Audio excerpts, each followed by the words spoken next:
Bonjour Monsieur Ovanes Gevorkian, vous êtes le représentant de la République du Haut-Karabakh. Donc il y a quelques jours, nous commémorions la victoire de Chouchi durant la guerre du Karabakh, les 8 et 9 mai 1992. Pouvez-vous rappeler en quoi cette date est importante pour la République du Haut-Karabakh? En effet, le 9 mai 1992, avec la libération de la ville de Chouchi, l'ensemble du Haut-Karabakh exultait pour cette victoire. Mais une rude période avait précédé cette libération, et si vous me permettez, je vais revenir sur cette période pour que la situation, les choses soient claires.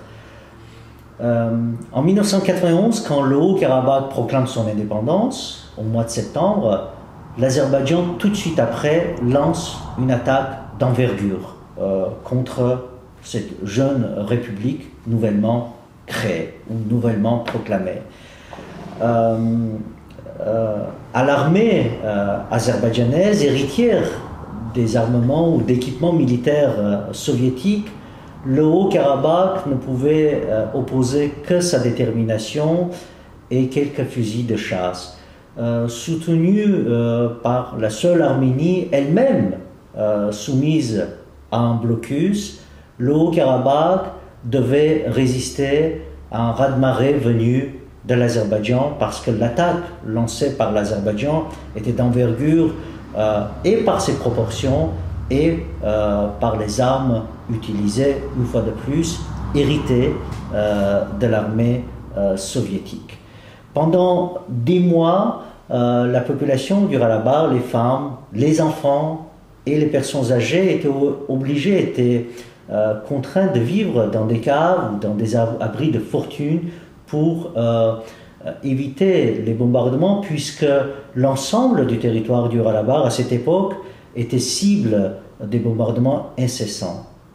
Chouchi, au perché et qui dominait la capitale du Haut-Karabakh, Stepanakert, était devenu une véritable bastion militaire pour l'armée azerbaïdjanaise. Et une pluie de bombes tous les jours était lancée sur la capitale, sur Stepanakert, pour assurer la sécurité de sa population qui, désormais, était menacée par la famine. Les forces d'autodéfense du Karabakh ne pouvaient plus se satisfaire par la défense, mais il fallait aussi de prendre sur le contrôle les places fortes de l'Azerbaïdjan où ces bombardements étaient lancés. Et Chouchi en était une. C'est la raison pour laquelle le 8 et le 9 mai, les forces d'autodéfense du Karabakh ont lancé cette opération de libération de Chouchi. Et le 9 mai, Chouchi était déjà libéré. Ça a été une victoire, la première des forces d'autodéfense du Karabakh contre l'adversaire qui était et surarmé et beaucoup plus puissant en nombre. Ça a été la première dans une série qui allait suivre après et qui allait assurer une sécurité pour la population du Karabakh. Voilà pourquoi cette victoire fut et reste toujours importante aux yeux du Karabakh. Pour mieux comprendre les prémices de ce conflit, nombre de personnes se posent la question: pourquoi le Haut-Karabakh veut-il être indépendant? Le Haut-Karabakh veut être indépendant de l'Azerbaïdjan et a voulu en 1991 se détacher de l'Azerbaïdjan parce que c'est dans cette indépendance que le Haut-Karabakh a vu la seule garantie pour son intégrité, pour sa sécurité physique. Toute personne intellectuellement honnête, en faisant un peu de recherche, peut se rendre compte que dès les premiers jours où le Haut-Karabakh, contre la volonté de sa population, a été placé par le pouvoir bolchevique sous la juridiction azerbaïdjanaise, une politique de discrimination anti-arménienne a été mise en place par les pouvoirs azerbaïdjanais. Cette politique de discrimination a évolué vers des massacres ou des pogroms anti-arméniens dès 1988, où la population du Karabakh, d'une manière pacifique, est descendu dans les rues pour demander son rattachement à l'Arménie. La réponse du pouvoir azerbaïdjanais a été le pogrom de Sumgait, a été les massacres de Kirovabad, a été les massacres de Bakou. Et à cette époque, les Arméniens, il y avait une véritable menace pour l'intégrité physique des Arméniens, y compris des Arméniens d'Azerbaïdjan, y compris des Arméniens du Ralabagh. Les Arméniens du Ralabagh, contrairement aux autres Arméniens d'Azerbaïdjan qui ont été chassés de l'ensemble du territoire azerbaïdjanais entre 1988 et 1990, ont su résister et donc ont su préserver leur sécurité physique. Aujourd'hui, le combat du Ralabagh, au-delà de cette sécurité physique, aussi se situe dans une dimension de valeur. Aujourd'hui, notre combat se situe aussi, c'est un combat également pour la démocratie, pour la dignité humaine, pour les droits de l'homme, que nous ne pouvons en aucun cas retrouver dans le cadre de l'Azerbaïdjan. Il y a moins de mois, une offensive de 4 jours a marqué la plus grave agression de l'Azerbaïdjan depuis le cessez-le-feu du 16 mai 1994. Pouvez-vous nous dire quel est le bilan en pertes humaines et en destruction matérielle civile? L'attaque azerbaïdjanaise lancée début avril 2016 a causé d'innombrables pertes, d'abord humaines, à la partie du Ralabagh. Une centaine de personnes ont trouvé la mort, ont été tuées. Dans cette centaine, il faut compter des militaires, bien sûr, avant tout, des civils, parce que des civils ont été assassinés également par l'armée azerbaïdjanaise, mais aussi des bénévoles qui n'ont pas hésité à prendre les armes et à partir sur la ligne de front pour défendre leur famille. 2 villages aujourd'hui sont intégralement évacués. La population civile de 2 villages au Ralabagh a été évacuée pour des raisons de sécurité.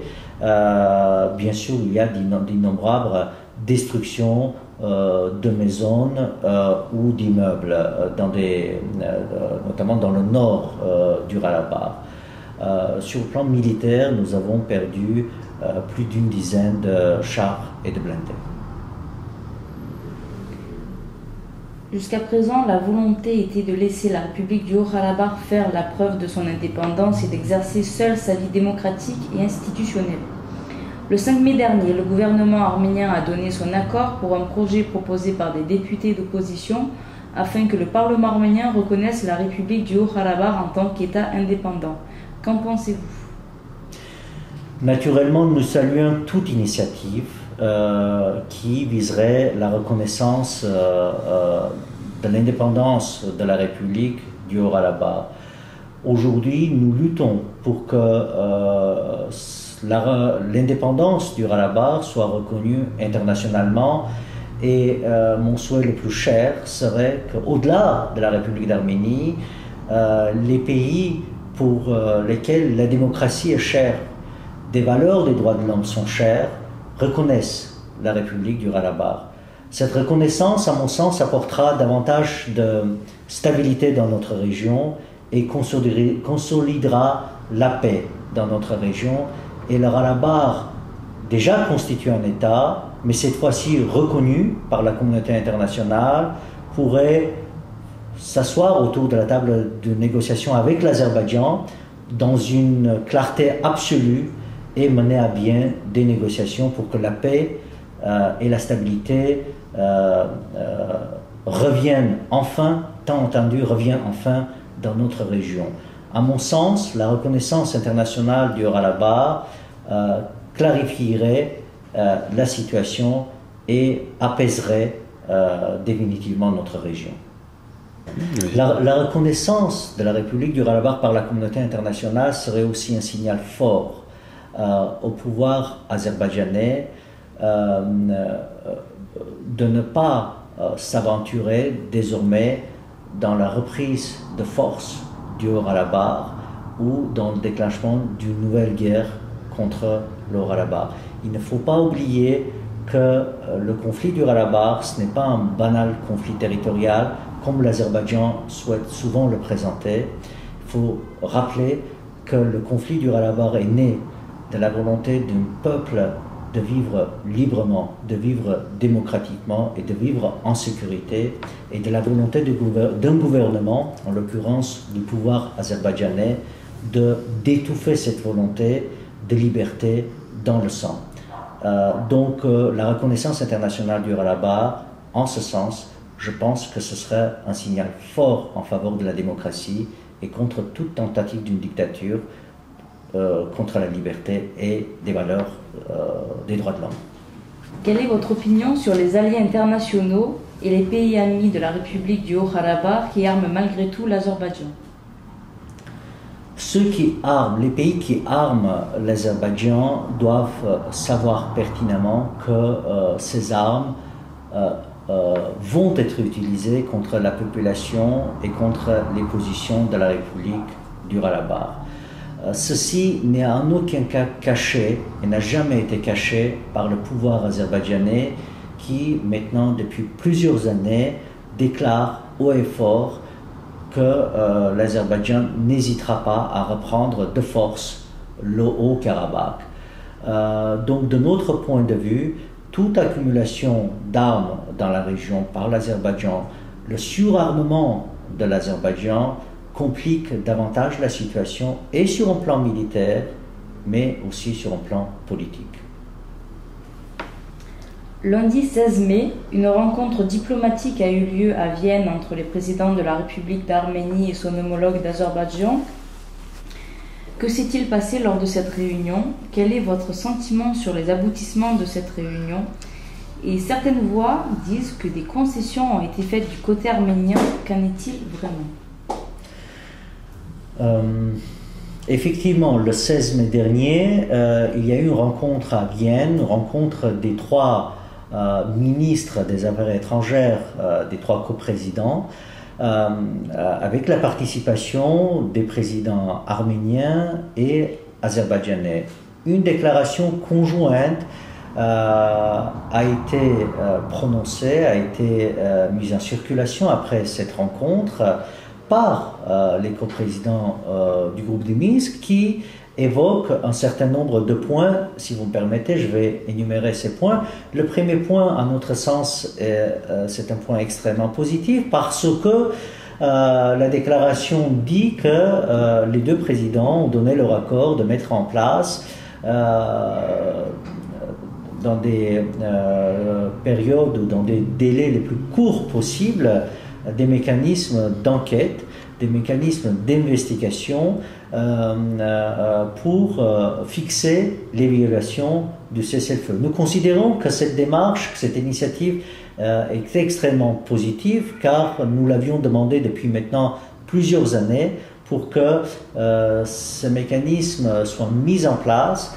afin de fixer et éventuellement empêcher toute violation du cessez-le-feu qui est plein d'incertitudes ou de risques de reprise d'une manière plus large des hostilités entre les parties en conflit. Deuxième point dont parle la déclaration ou le communiqué diffusé par la coprésidence du groupe de Minsk dit que les deux présidents se sont engagés d'observer les accords du cessez-le-feu signés en 1994 et 1995 entre l'Azerbaïdjan, le Haut-Karabakh et l'Arménie. C'est un point important dans l'actualité parce qu'il ne nous a pas échappé certainement que l'Azerbaïdjan dernièrement avait l'intention, a entrepris quelques initiatives pour mettre en cause ces documents, ces accords du cessez-le-feu. Et donc la réaffirmation par les trois coprésidents et puis la déclaration qui dit que les présidents arméniens et azerbaïdjanais se sont mis d'accord pour observer les accords de cessez-le-feu de 1994-1995 a toute son importance dans cette actualité. Et enfin, les deux présidents se sont mis d'accord pour qu'un mois plus tard, au mois de juin, se réunir de nouveau avec l'objectif de relancer les négociations pour un règlement global. cette relance ou cette reprise éventuelle de négociations qui va être évoquée d'après cette déclaration au mois de juin prochain, à notre sens, sera efficace si les représentants du Haut-Karabakh sont invités à y participer, parce qu'au XXIe siècle, on ne peut pas décider le destin de tout un peuple en son absence. Et même si c'est le cas, on voit très bien, l'histoire nous montre très bien qu'en l'absence de tout un peuple, de toute une population, quand on décide son sort, ces décisions sont toujours temporaires et ces décisions ne sont jamais définitives. Et c'est dans ce contexte, pour que la paix définitive et la stabilité définitive reviennent enfin dans notre région, il faut absolument que les représentants du Haut-Karabakh participent en toute responsabilité à des négociations, à l'élaboration et à l'élaboration des questions, des points qui doivent être évoqués, mais aussi à la prise de décision. C'est seulement de cette manière, et d'une manière responsable, d'une manière intégrale ou dans leur ensemble, que les parties en conflit peuvent arriver à une paix définitive. L'exclusion d'une des parties en conflit ne peut jamais être positive pour arriver à une paix définitive, à une stabilité définitive. Très bien. Merci beaucoup, M. Kevorkian. C'est moi qui vous remercie.